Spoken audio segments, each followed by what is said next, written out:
Hi everyone, I'm Kelsey Bell and I'm here with Adam Roberts, the PE teacher here at Cochran Elementary School. He's going to be talking with us today about feedback and reinforcement. Hi, I'm Adam Roberts. Like she said, I'm the elementary PE teacher here. I went to U of L for 5 years. I got my master's in PE and health education. All right, so Adam, can you tell us a little bit about how you use positive and negative reinforcement in the classroom? Yeah, I'm a big proponent of using positive reinforcement. I like to create an environment of success in my classroom. Not a lot of competition, not necessarily everybody wins environment, but doing things where everybody can be successful, and being able to give positive reinforcement to everyone. Making sure that I single out everybody in class at least one time, and letting them know that they're doing a good job. And positive reinforcement can go even further as to if they're doing something incorrectly, instead of scolding them and telling them that they're doing it wrong. Just critique them and tell them how they can do it right. Don't let them feel like a failure. Instead, just modify something a little bit so that they can be successful later on. Do you ever use negative reinforcement? I sometimes I do have to resort to negative reinforcement. If a behavior is persistent, what I like to do instead of going straight to negative reinforcement is to give a kid a warning.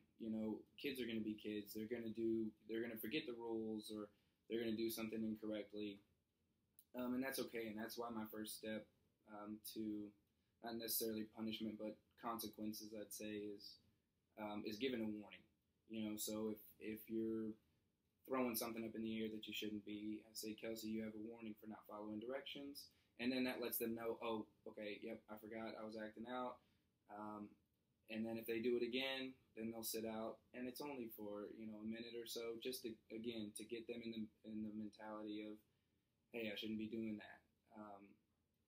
And so it gives them a chance. The warning gives them a chance before we have to resort to anything further than that. So sometimes I do have to go to negative reinforcement, but I don't like to unless it keeps happening.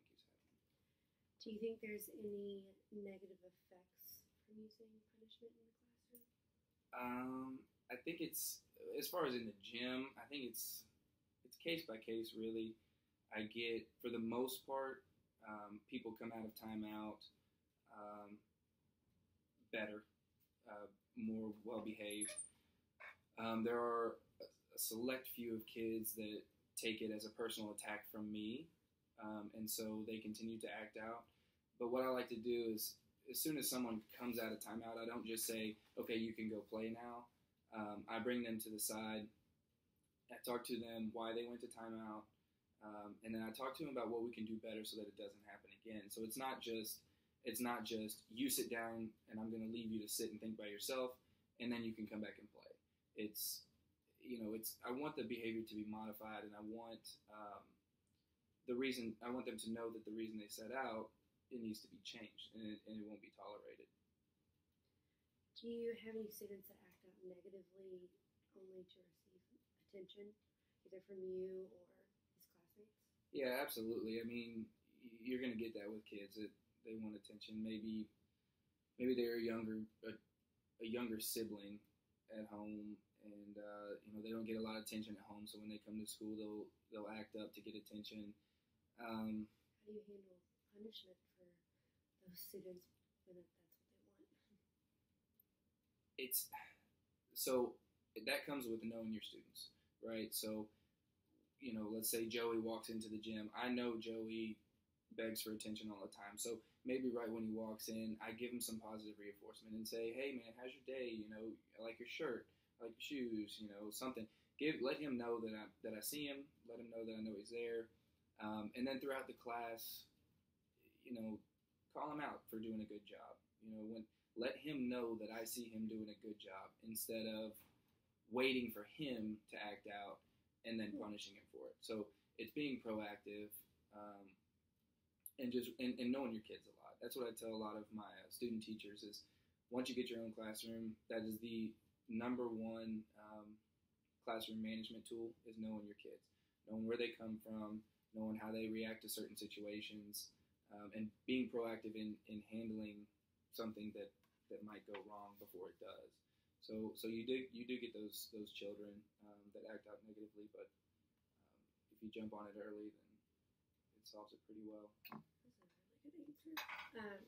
Do you work with any developmentally delayed children, and if so, how do you handle their punishment and reinforcement? We do have a class of ECE kids. It consists of about 8 or 9, anywhere from I have a girl that she's confined to a wheelchair, and she's not audible, so she can't speak. She understands direction, but she can't really move any parts of her body. So I have to have activities that she can do and not feel left out.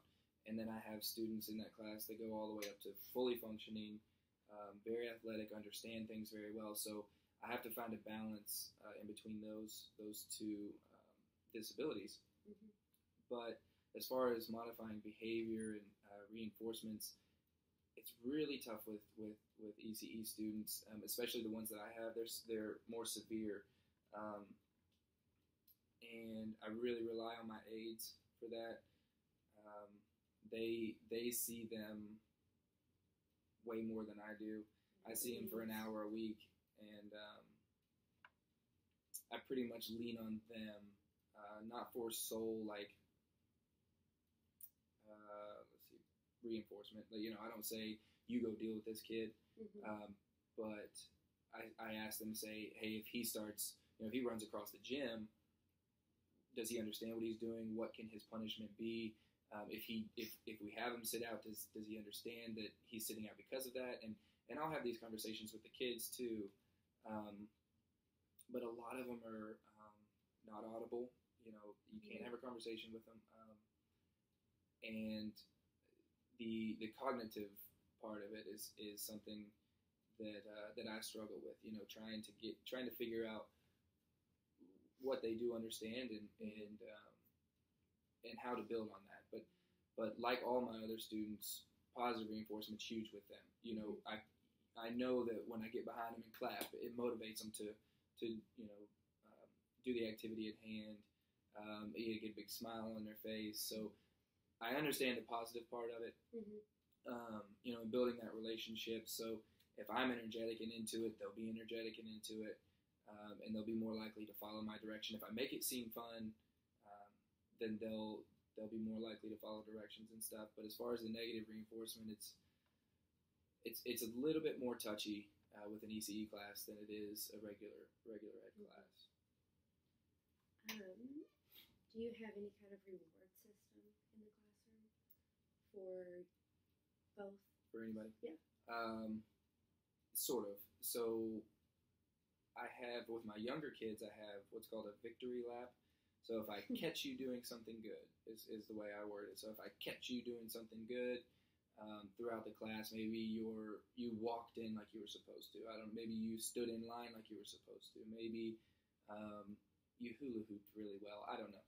If I catch you doing something really well, then I ask you to take a victory lap, and that way everybody sees if Kelsey's running around the gym that she got caught doing a good thing, and maybe I'll start doing a good thing and he'll see me, and maybe I'll get to do a victory lap. So the younger ones, the kindergartners, first and second graders, they get that kind of reinforcement. They get that kind of reward, and it's hey, look at me, I'm doing a good job kind of thing.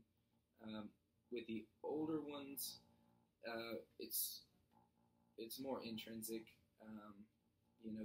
They strive more for my attention as opposed to outside rewards. Like I can give my little ones, I might say, I'm going to be looking for superstars today, and if at the end of the day somebody does a great job for the whole hour, I might give you a sticker, or sometimes I hand those out, and that's not every class period, that's maybe once a week, just so they're not always asking.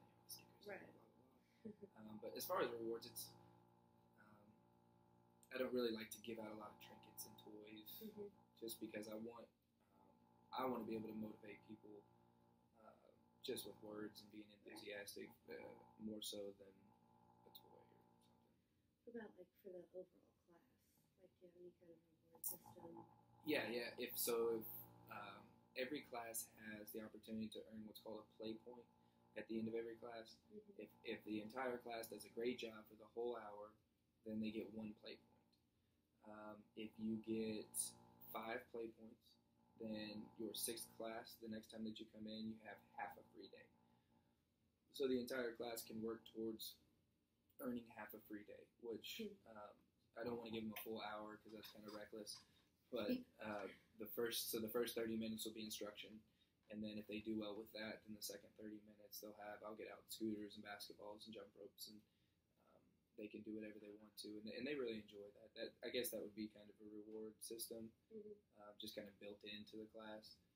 So a lot of kids are working towards the class goal of the free day. Alrighty, well, thank you, Adam Roberts. We appreciate all of your feedback, and that's it.